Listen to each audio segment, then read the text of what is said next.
সুখরঞ্জন বালি স্বৈরাচার আমলে মানবতা বিরোধী বিচার নামক প্রহসনের একজন বানোয়াট সাক্ষী। 2012 সালের 5 নভেম্বর সকালে মানবতা বিরোধী অপরাধে অভিযুক্ত মাওলানা দেলোয়ার হোসেন সাঈদীর পক্ষে সাক্ষ্য দিতে আন্তর্জাতিক অপরাধ ট্রাইব্যুনালে গিয়েছিলেন তিনি। সে সময় ট্রাইব্যুনাল গেটের সামনে তার গাড়ি আটকে টেনে হিচড়ে অন্য একটি গাড়িতে তুলে নিয়ে যাওয়া হয় তাকে। বাদিয়ে কেস করছে মাহবুব আলম আর মানিক, এই আমার ওই রাজলক্ষ্মী স্কুলে বসে আমাকে রকম মার দিয়েছে। তারা বলতেছে তুমি জাগো জাগো নাম বলো, ঠিক আছে তুমি সাঈদীর নাম বলো। আমি বললাম না, আমি যারা দেখি নাই শুনি নাই, সাঈদী সাহেব সে কখনো আমার ভাই মারানো, সে কোথাও সে জড়িত নাই। সুখরঞ্জন বালি 1971 সালের মহান মুক্তিযুদ্ধে পিরোজপুরের ইন্দুরকানী উপজেলার উমেদপুরের শহীদ বিশাব আলীর ভাই। তাকে আটকে রেখে সে হত্যার ঘটনায় সাঈদীর বিরুদ্ধে সাক্ষ্য দিতে প্রলোভন দেখানো হয়। টাকার প্রলোভনেও রাজি না হওয়ায় করা হয় নির্যাতন, দেয়া হয় বৈদ্যুতিক শকও।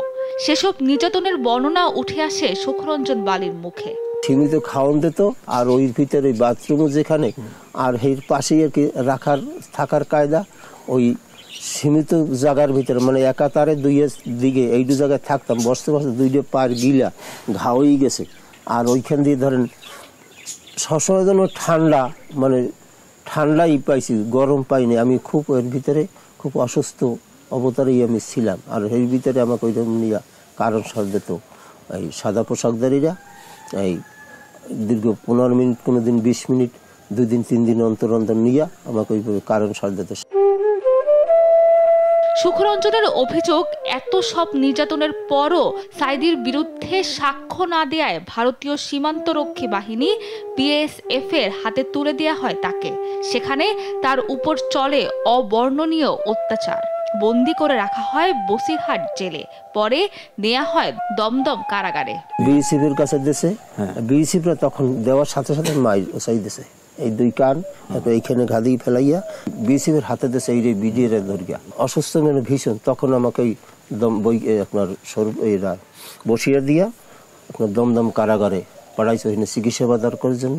দীর্ঘ 5 বছর জেল খাটার পর 2018 সালে ভারতের প্রশাসন ও মানবাধিকার সংস্থার সহায়তায় সুপ্রিম কোর্টের আদেশে কারাগার থেকে ছাড়া পান তিনি।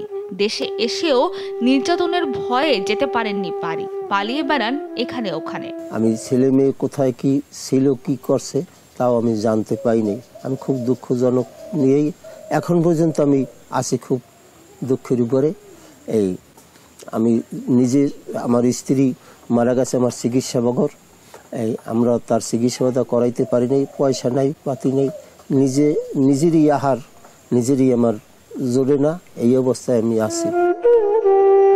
রাষ্ট্রীয় পৃষ্ঠপোষকতায় অপহরণ, গুম, নির্যাতন ও ভারতে কারাবন্দী থাকা সহ তার সাথে ঘটে যাওয়া সব অন্যায় বিচারের ও ঘটনায় জড়িতদের দৃষ্টান্তমূলক শাস্তির দাবি সুখরঞ্জন বালির মুখে। সাবরিনা মজুমদার, দেশ টিভি, ঢাকা।